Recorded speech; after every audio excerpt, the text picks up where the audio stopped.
Today we are talking about the breakup, which I've been excited to do this one, and I have a lot of fun stuff to talk about. So we're gonna get into it. This is actually the perfect time of year for this to happen, for us to have this conversation, because I read that December 11th is the most common day for breakups.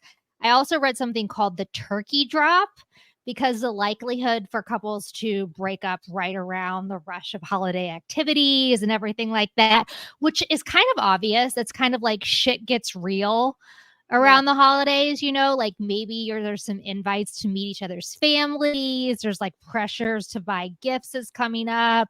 You're going to like mix with the friend groups. Maybe even religion. What do you guys think about that? Like this holiday breakup thing. Have you ever experienced it or noticed it? I don't know, but I love the name turkey drop. Turkey drop, yeah. You could just say I got turkey dropped instead of I got broken up with. Yeah. I've gotten turkey dropped for sure. Really?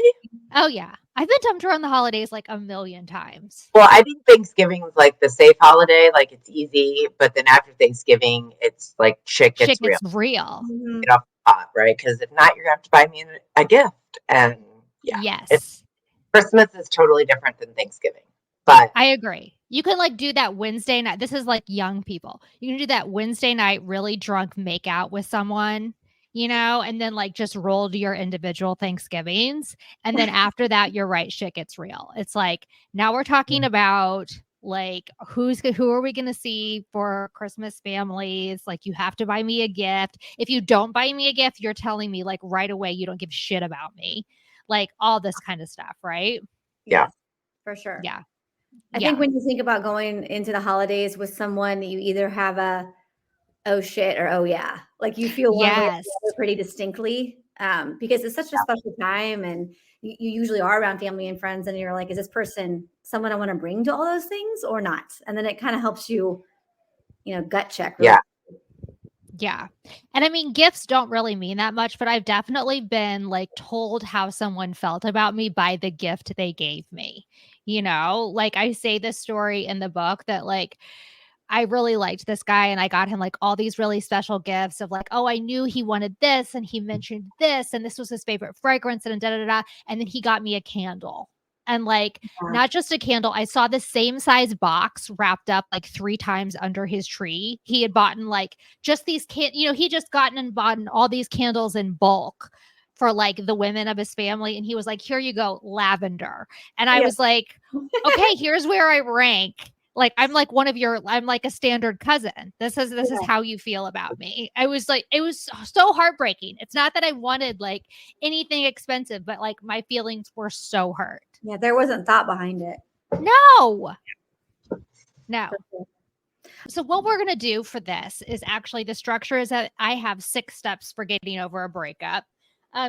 Scientifically based on nothing. Scientifically based on getting dumped quite a bit.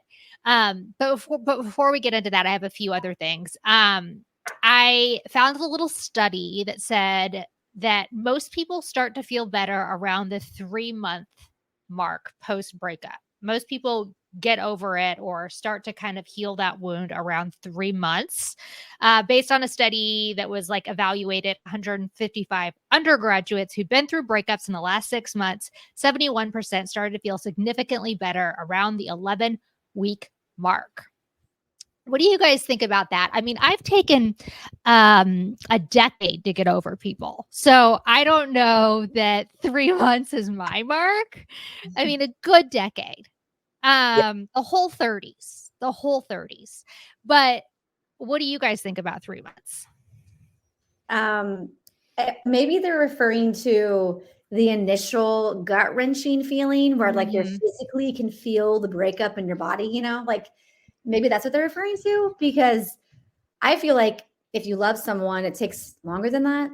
Yeah, it feels fast. Yeah, that seems really fast, but it just depends on like how deep your feelings were for them, right? How long you were together. There's a lot of other factors I'd like to see, how they kind of evaluated that. But right, I would guess, that's probably just the initial shock, heartbreak. How do I go about my life? But what's my new normal? you have to kind of reevaluate all of that and your routines and who you called for support and who you went out with on the weekends. And like all that might take some time. And I could see where the 3-month mark would help with that. But when it comes to like the real deep in your softest moments, like, are you still thinking about them? I think it's longer. Yeah.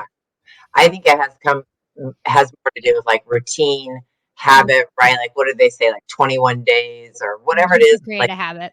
That create a habit.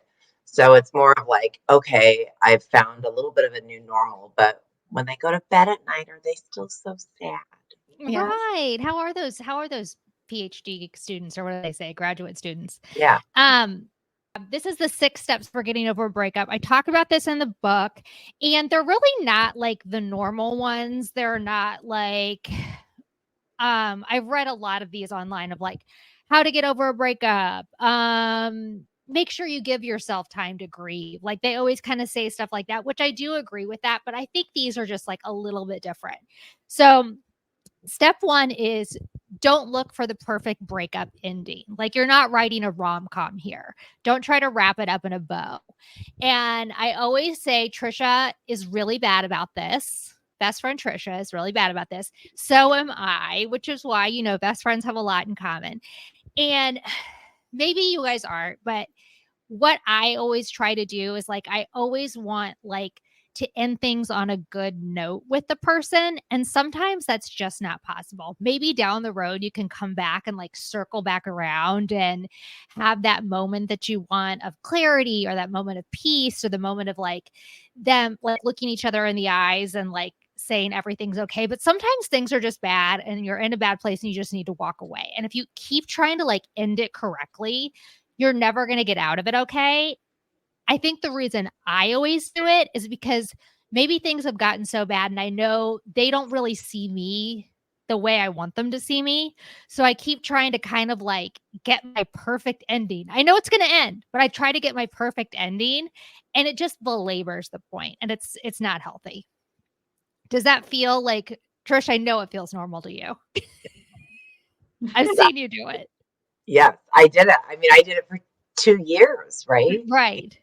Ending my longest relationship literally took me 2 years. We did it like 100 times over. But I also think too, like, that's just like I don't know, I want to say lack of maturity, but I think it's honestly like you're just so invested in that person and you really saw a forever. And so as you do get older, having an older breakup, I think it's different from when you're 25 versus 35 or whatever. But yeah, I always wanted it to tie up in a bow, right? Like I wanted that, because to me that solidified it meant something, that like I didn't just waste 8 years of my life. Like if we can end on a positive note. But as I don't know where I heard or whatever, but things don't end unless they're bad, right? So yes, why they're ending. So accept the bad, like accept it.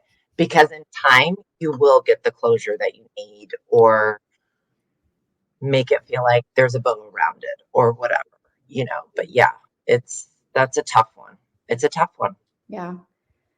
When I think back on like just the things I was learning at that time, whether that was my first heartbreak or just like, my later in life heartbreaks, like I feel like it is such an unnatural thing to break up with someone. Even if it is bad, it just feels so weird because I mean, I know you two are the same way. Obviously, you've been friends forever, but my friends are like my family. And so my boyfriend or whoever I am with is like that too. And so it's so hard for me to untether all the things and feel okay about like never talking to that person again, because I don't have many people in my life that I've done that with, because if you're under my umbrella, you're there for a very long time, unless there's something real bad. Right.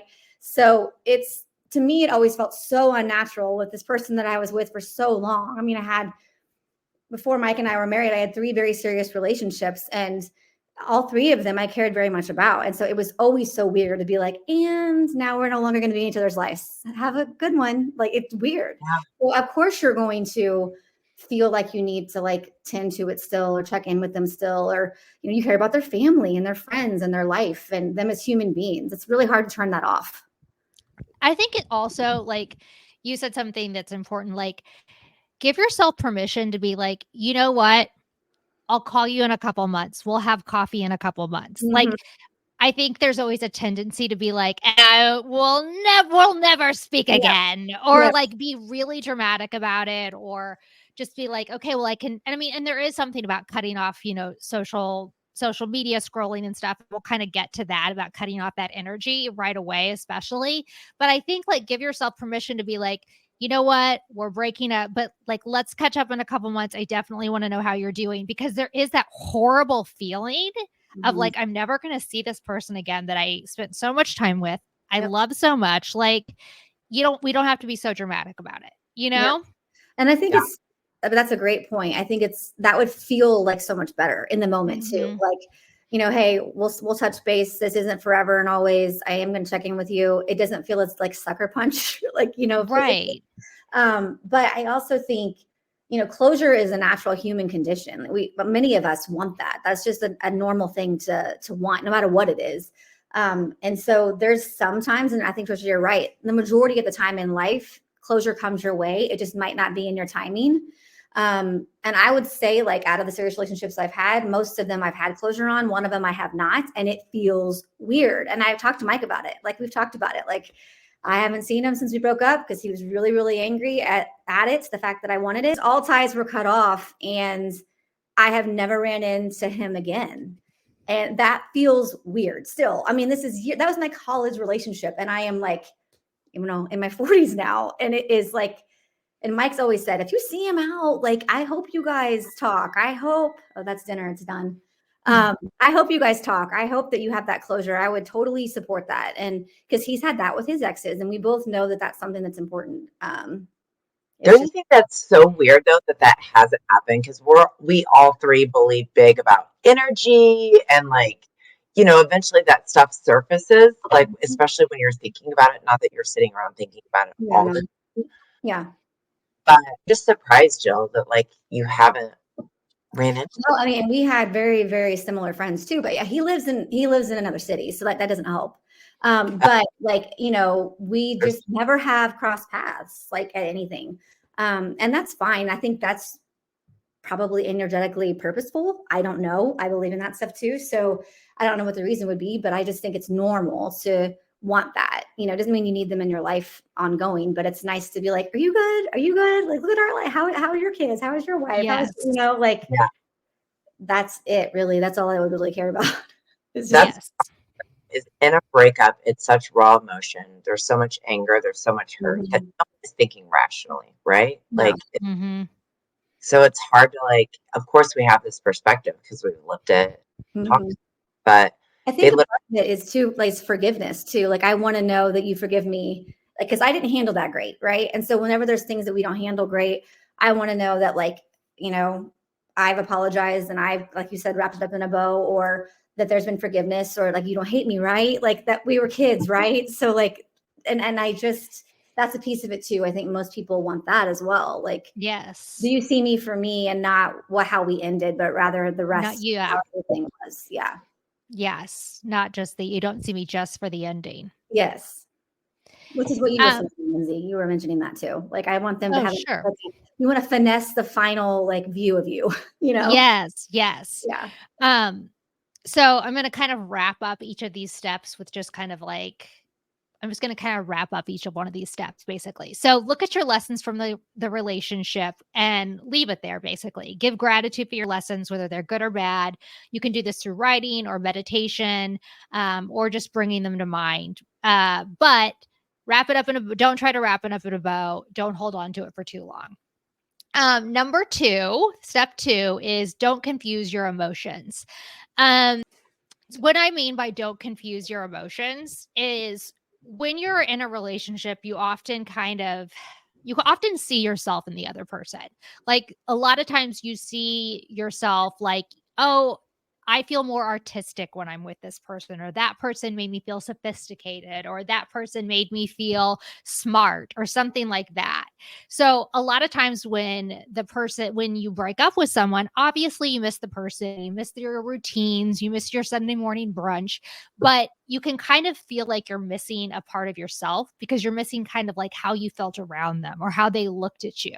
But don't confuse your emotions. Don't confuse that you've lost a part of yourself, because you haven't. You're still that person. You're still artistic. You're still smart. You're still sophisticated. You're still classy. You were just sort of feeling that way when you are around that person. So don't spend your time missing yourself. You're still there. Lessons learned, more resilient, and ready to move on, even better for your next relationship. So that's kind of what I talk about in that step 2 is I think it's easy to kind of feel like you lost a part of yourself, but you're still there. Yeah. I think that it's natural for humans. We want to connect, to be married, to be in a relationship, right? And we want to be with that person that makes us feel that much more artistic, that much more funny, that much more whatever. So when you feel that way with the person, it's like, how do I, maybe they're the one. How do I make this work, right? Because you're looking and searching for that, I feel like. Yeah, definitely. Like part of your identity could be like, I was that person's person. And so you have to kind of figure out what are you still without being that person's person, Right. Yeah. Whether you are a wife or you are a girlfriend or you are a husband or right. Mm-hmm. There's a lot of identity wrapped up into that, which is why a lot of people I think lie to themselves about whether it's right or wrong because they are seeking that so much, the partnership piece. And therefore they might lose themselves in that and not really be honest about who they are, or what they want in a partner, because that connection is so important for them, especially, at certain ages when it's like socially acceptable. You're supposed to be this by now or whatever. I think a lot of people lie to themselves. I see it all the time in my practice. People that never ever gotten married. They were just doing it based on timing. And it's been a really rough road for a lot of them because they aren't truly each other's people. They just were trying to fit, square peg into a round hole. They're more tied to being a wife or being a husband than they are being each other's partners, maybe. Yeah. Or that was their avenue to be a mom, or that was their avenue to be a dad. And that's an identity they've always wanted. Right. Yeah. Yeah.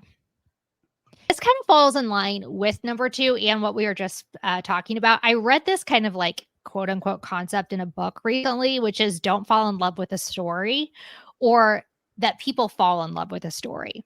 So we date people that have something in them that we want. When you find someone that has all these qualities that you want, that's usually when you start dating someone, right? So you see this thing in a person that they have and you want it too. Their confidence, their charisma, their charm, their looks.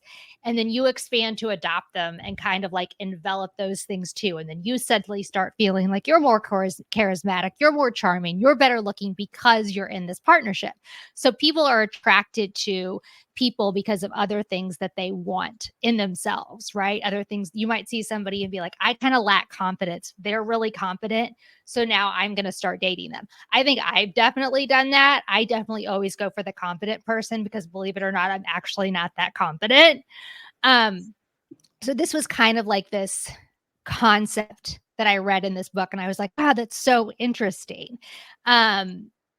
So does that ring true to you guys at all? The seeing something in someone else and that you want, and then that's why you date the person? No? No, it does. I'm actually thinking of,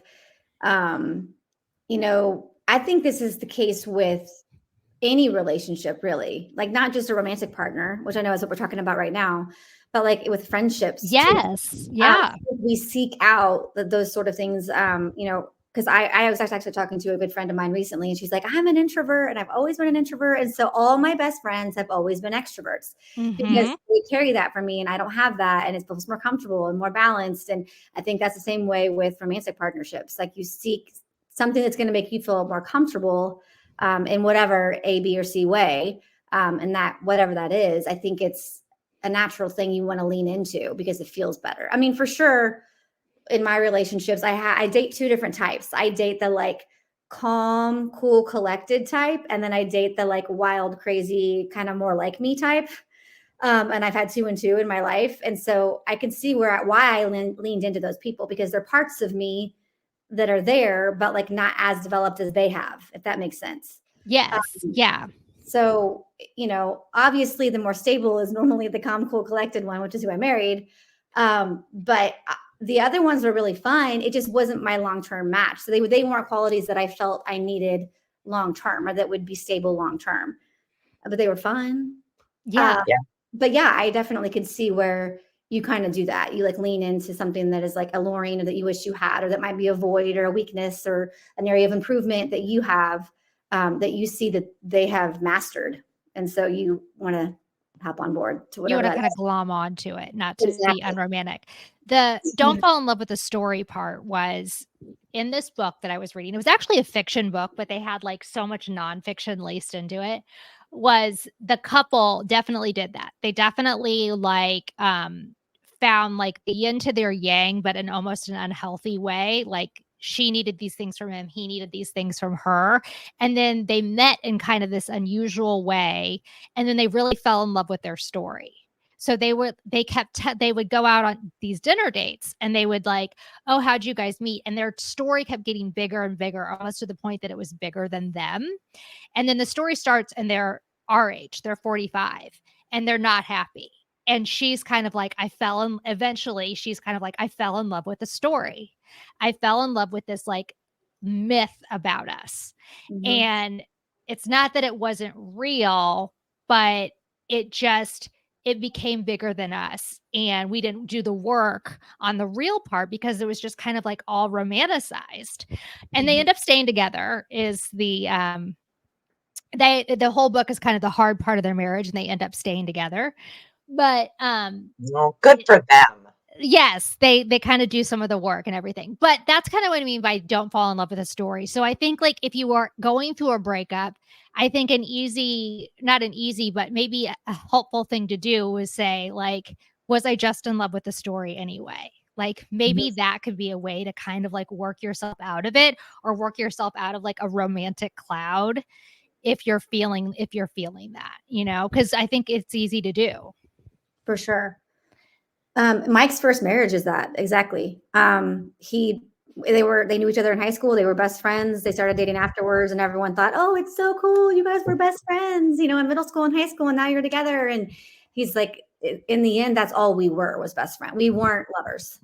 Yes. And so we got married, and because it was just such a cool story. It was so cute. Yes. And it was like, but we never were more than that. And you need more than that for longevity. And so they obviously ended up divorcing. They weren't together very long at all in their marriage. But it's once reality hit that like, oh, we made this huge decision based off of story. I think they both would say that. I know Mike does.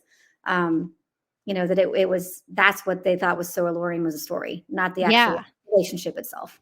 I'm super guilty of that. And I don't know if it's human nature, or if it's just because I'm a writer, but like the cuter the story, I mean, I'm done for. I'm just like, I will fall in love with the story. People stay in unhappy marriages because they're trying to live out the story versus. Yeah, exactly. I think like we grew up in a generation where we were kind of told a story, right? Yeah. We watched too many rom-coms. Yeah, exactly, right? And this is how it happens and whatever. And they weren't telling us the truth. I always kind of laugh. I'm like, I could never meet a guy and be like, well, we met on Hinge. We went to a steakhouse and we fell in love, because that's boring. And no one likes that story. Like I have to have like some sort of dramatic thing. Sorry, my dog.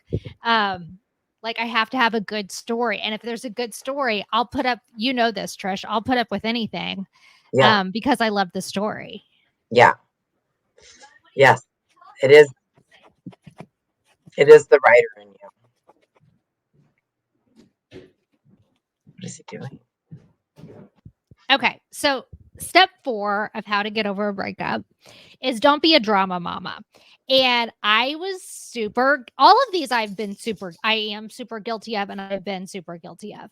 That's why they're on my list. So years ago, when I was going through a 10-year breakup, it wasn't a 10-year breakup. It was 10 years being depressed about it.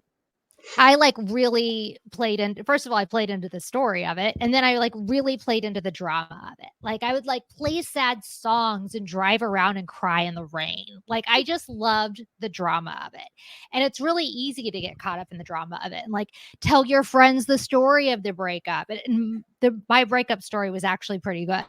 And like tell your friends a story and continue to tell your friends a story. And then next time you see a new group of friends at happy hour, go, do I have a story for you? And then tell your work friends and then tell a new group of friends. And like I was always like re-injuring myself over and over, but like don't fall for the drama. Like when you're doing that, you're just like are continuing like keeping this energy of the breakup coming back to you every day. And how are you ever going to get over it when you're just sitting there, woe is me all the time? Like you're never going to do that. You need to feel your feelings, obviously, pick them up, put them down, learn a lesson and leave it there and move on.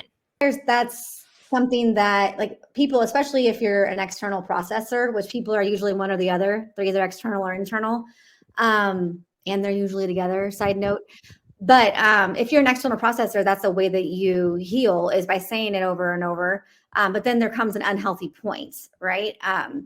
And that something that I heard a long time ago and that I thought was really helpful that helps with that is like I made a list of all the reasons why we weren't together and all the reasons why I shouldn't be with that person. Because I think it's easy to want to talk about all the horrible things and all the things, but then like, you're like, but I miss them, but I'm running around in the rain, listening to, whatever it is that makes you feel they're all the things you feel about them. But if you have this list, which I tell them, like I used to see teenagers and young adults too. And I would tell them, make a list of all the things that you can look back on when you're wanting to regurgitate all of that and wanting to wallow in it again. And like that will be a way to process that you won't be re-injuring yourself so much. It's going to be focused on healing rather than reliving it all. Mm-hmm. And so I think that's a way to kind of get around it versus just constantly saying the same thing over and over to yourself and to your friends. After a point, because you're right. Like, I think you need to feel your feelings. And I think if you're external, you need to let that out. I call it dump it, right? Or relieve the pressure valve. If you're internal, people will write about it usually to kind of heal. But I was doing both. I was doing both. I just want everyone to know. Yeah. You probably are a little bit of both, aren't you? Yeah. And I don't know if this is cheesy, but, and I've never done this, but give yourself a time limit. Like say, okay, for a week, I'm going to talk to any of my friends I want. I'm going to write. I mean, I think you can write about it for a long time because I mean, creativity is like, misery is the best creativity. But I'm going to talk about it. I'm going to think about it. I'm going to listen to all of our old songs, like whatever. But when that week is up, we're moving on. Like I'm going to cut off a thought when it happens. I'm not going to talk to my friend. If my friends bring it up, I'm going to say, thank you so much for asking. But I'm moving on to positive things now. Like, I feel like giving yourself a time limit is probably a good idea. Sure. I mean, and it's self-discipline, like for your own self-care. Mm-hmm. I think that would be a great idea. Yeah. I don't know what someone's time limit should be. Find your own time limit. Yeah.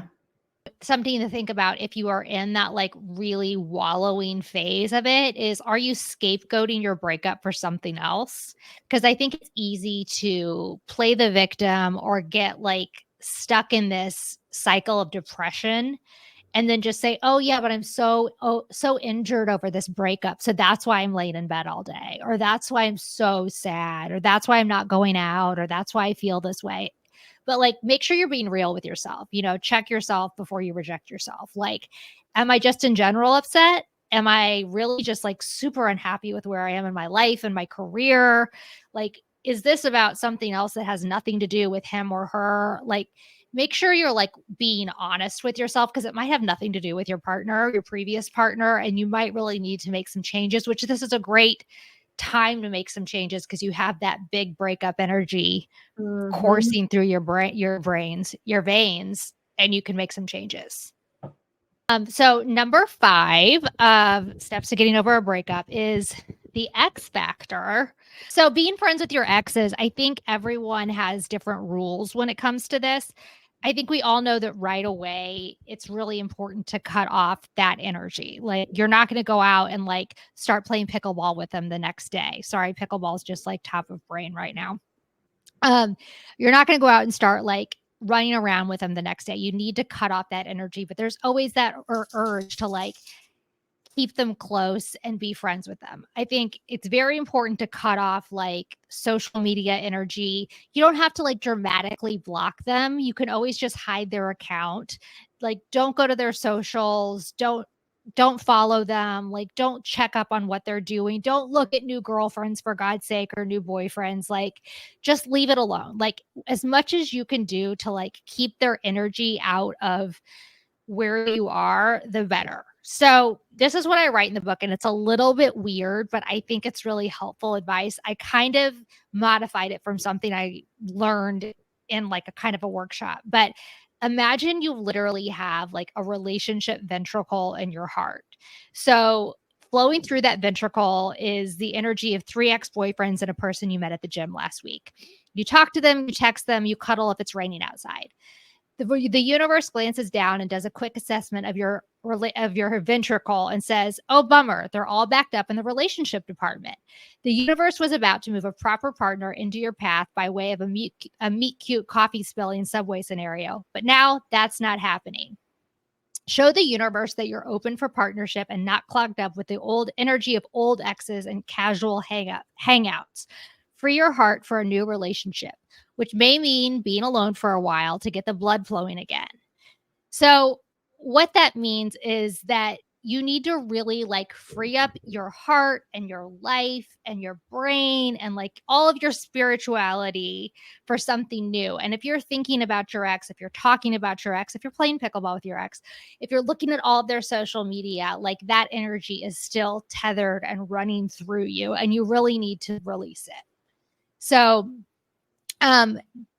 you may be friends with them down the road, but it really needs to be after that energetic bond has been broken. 3 months, 6 months, however long that takes, where you really don't feel that anymore. So you can have something new come into your life. Yes.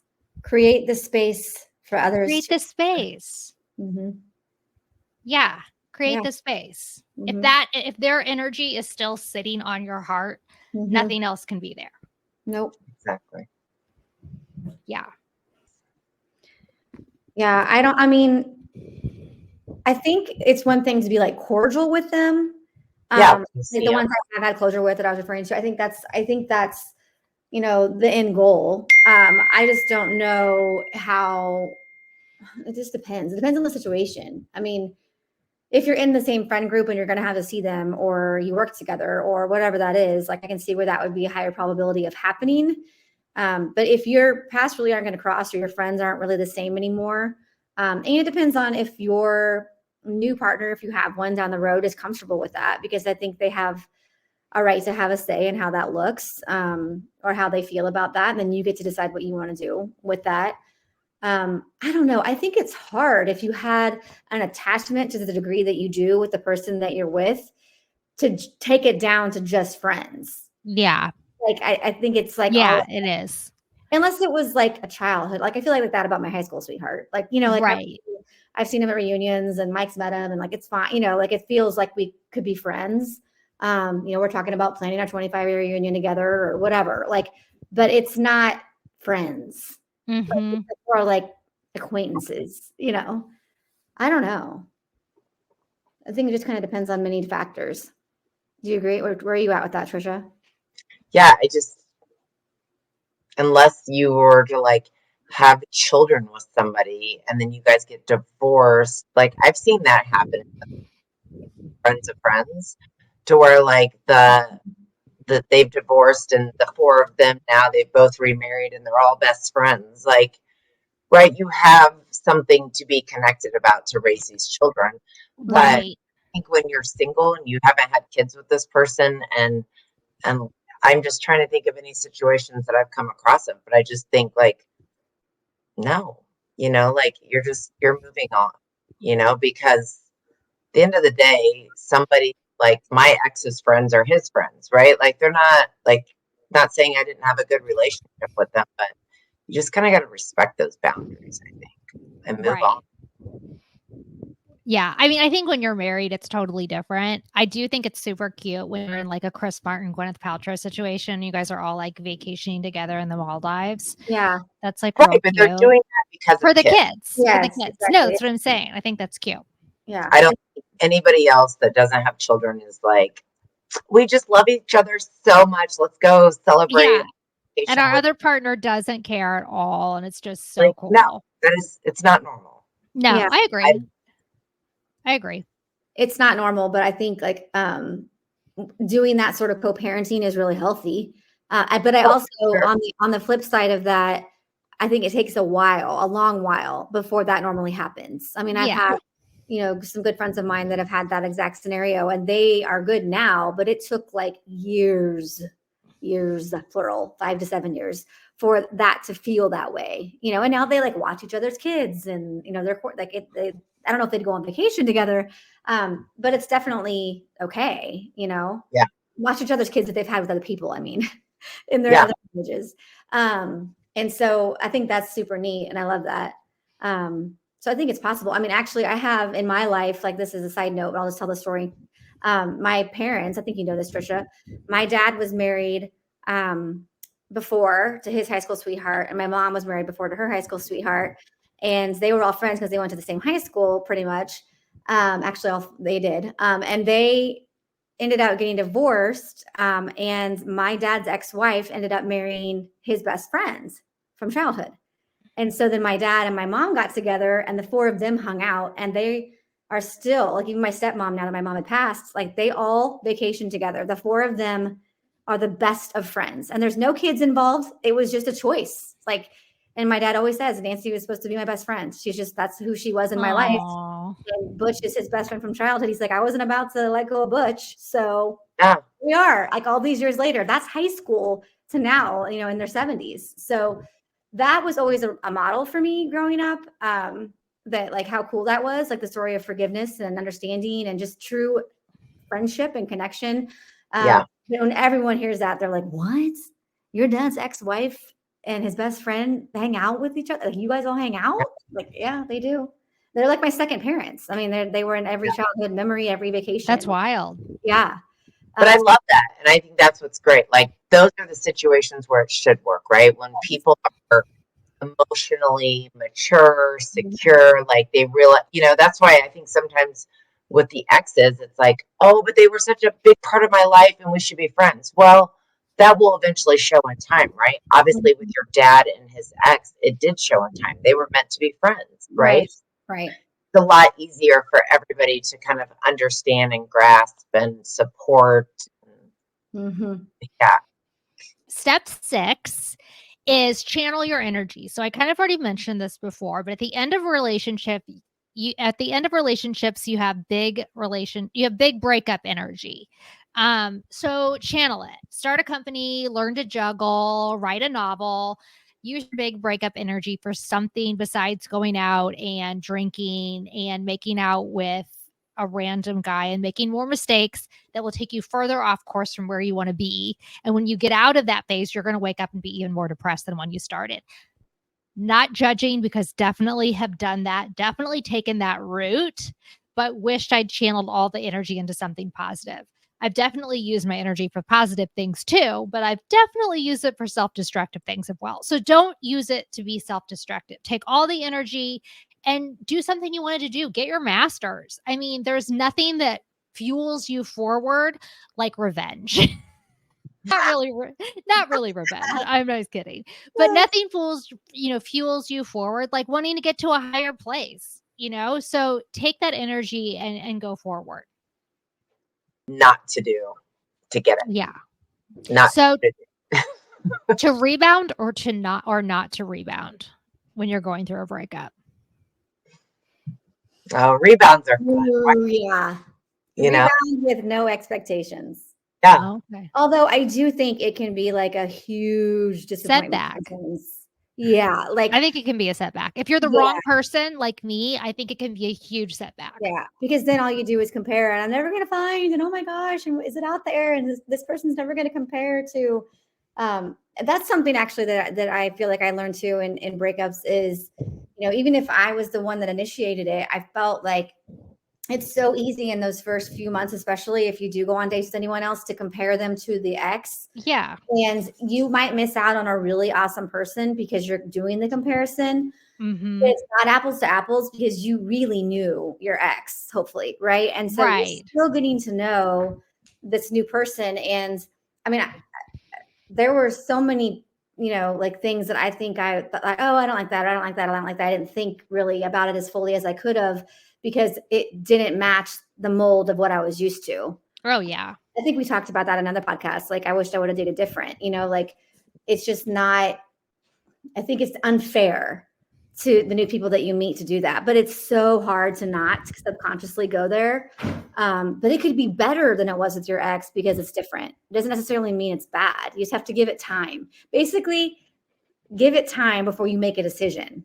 Yeah. On if that is a no-go or not with someone new.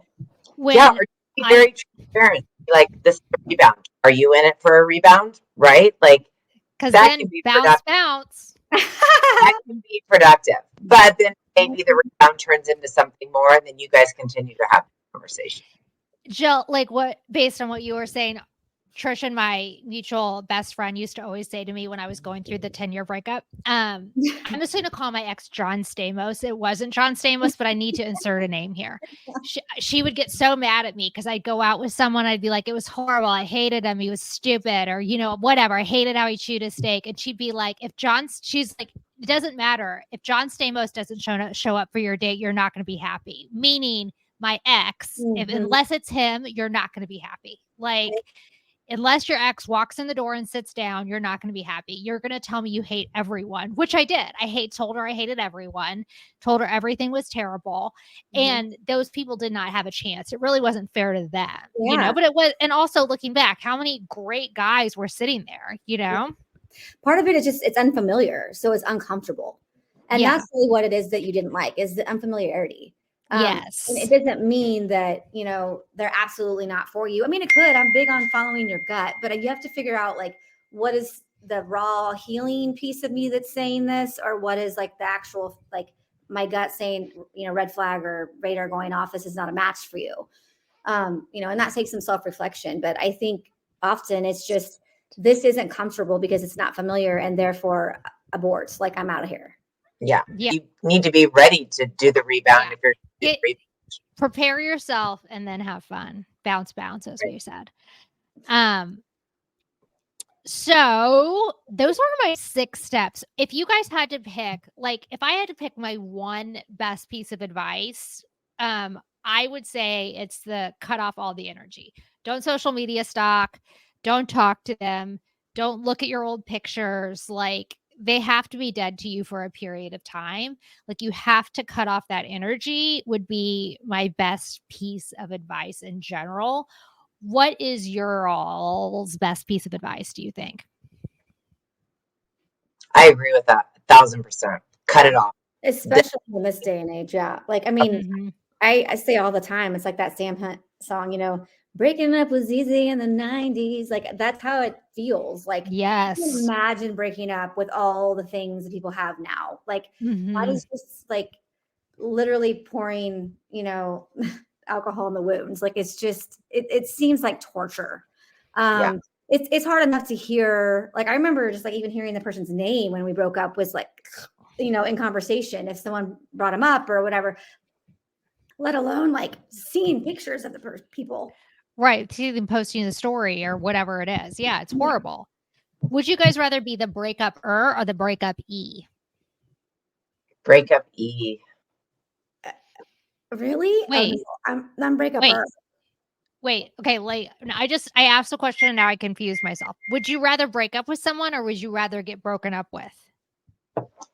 I would rather get broken up with, because I think breaking up with somebody is... Well, I would rather you too, because you're terrible at breaking up with people. Oh, thank you. But I don't like to hurt people's feelings. Yeah, I know. Say, that's like Trisha's like one of her main things. Like, she hates that. Yeah. And not that I love that, but I would much rather be the one that breaks up. Because you just feel like, you obviously have more control over that. Yeah. And that to me is more comforting. Even if you are like sad or, having obviously your own emotions about it. I think that's easier to carry than it not being under your control. And you're like just still pining after that person. Yeah. I mean, when you're the one that broke up, you normally have already started processing it like months before or weeks before. And then the person that was broken up with is like blindsided maybe, or hasn't really thought much about it. And they have to start from scratch. So I would rather be ahead of the ball. Yeah. I mean, and if you're breaking up with someone, you're not dealing with all of that rejection. Yeah. No, I have broken up with people before only because they did the like reverse breakup on me like that. Like that I'm just gonna slowly be the worst boyfriend in the whole world until you have to like break up with me, which is horrible. So like you're breaking up with yourself when you're like, okay, well, this is over because you're not being a good boyfriend. And so you're breaking up with the person, but then you still feel like the pain of rejection and like you still feel all the emotions, For sure. That is like the reverse breakup's horrible. Yeah. Like I think that might be the worst way. Yeah. Whoa. I mean, if I had to like, yeah. Yeah, breaking up with yourself is the worst. Yeah, when you have to break up with yourself like that. It's like because there's normally so much more damage done in the like lead up, because of all the feelings you're having. And then it's like, oh, and then I have to now deal with how you're not in my life. I mean, that just seems awful. Yeah. I hate that one. That one's definitely happened. Lindsay, when you were kind of talking about like the, searching for someone that has similar qualities that you'd like. I think that, people will ask me every once in a while, like, do you feel like opposites attract? And I always say Paula Abdul was right. Like, I really feel like they do. And I think part of that is the seeking the strengths out, from each other. And it took everything in me not to start singing out. But I'm going to leave all your singing in. Don't worry. I'm going to leave it all in. Yeah. And I don't think I definitely think opposites attract. And I don't think there's anything wrong with it in terms of like you and Mike obviously balance each other out really well. I think that becomes a problem when it's like, I'm not saying me personally. I'm doing some role playing here. Oh, okay. Acting. When it's like, oh, I have no self-worth, so I'm going to date this person over here who has tons of confidence and tons of self-worth because I like feel really small and insignificant. And then you go date that person and then you wonder why you still aren't happy and you still don't feel good about yourself. It's like, you can't, that's not how it works. You can't date this person to fill yourself up. Like that doesn't work. I think dating opposites obviously works when you're an extrovert and your husband's more of an introvert. And then you guys are the life of the party because you guys have both sides of your personality. You guys actually are the complete package. Like that obviously works, I think it doesn't work if you're like seeking something out in someone because you're lacking it in yourself. Yeah. Yeah, totally. Versus working on that on your own, and doing your own work to then strengthen that area. Yeah. Yeah, totally. Otherwise, the yin to the yang is great. You have like the party animal that makes you go out a little bit more, the one that pulls you in and says, no, we need to stay home tonight. So, you have like the best of both worlds, right? Yep. Yeah. Just one last thing I want to note. This is kind of from the part of the book that I won't read it word for word, but that I noted was like, we all, when we get broken up with, or even if we just go out with someone and they ghost us, it's easy to torture yourself and like make it really, really personal. But like torturing yourself when a date or partner doesn't return your affection is a misguided missile of self-inflicted pain. Like you need to remember that like the reason people call it quits is it's a lot of times, most of the time, it's not personal. Sometimes it's unresolved childhood traumas. Sometimes they don't like how you chew your steak, whatever it is. But lots of times it's not about us, but we internalize the attack and use it as a way to injure our self-worth over and over again. Like think about times you've not, like when I was just talking about the John Stamos thing, like all those guys that I went out with, which I'm sure they're still crying about, but all those guys that I went out with, and I was like, no, not, I don't want to go out with you again. if they had sat there and thought, well, maybe it's because I'm too fat, or it's because I'm balding, or I'm not funny. It's like, no, she just is like completely obsessed with her ex-boyfriend. There's nothing she could have done. Like, think how many times you've gone out with someone and the reason you don't like them has nothing to do with them. But it's so hard to turn the tables and do that to yourself when a date doesn't call you back and go, you're so quick to go, I looked terrible in that outfit. Oh my God, I made that joke and it was so dumb. It's like, why is it? It's probably has nothing to do with you. They're probably hung up on someone else. Maybe they are super focused on their career. Maybe it was a bad night for them. Maybe something just happened in their family. Like, why? Do not take it personally. Just do not take it so personally, because it rarely has that much to do with you, you know? Yes, totally. 1,000% agree. Yeah, that's kind of my last piece of advice is don't take it so personally. Yeah. Okay, you guys have dinner. Love All you right. guys. Bye. Love you. Bye. See ya. You guys, bye. Talk to you soon. Okay, bye. Bye-bye.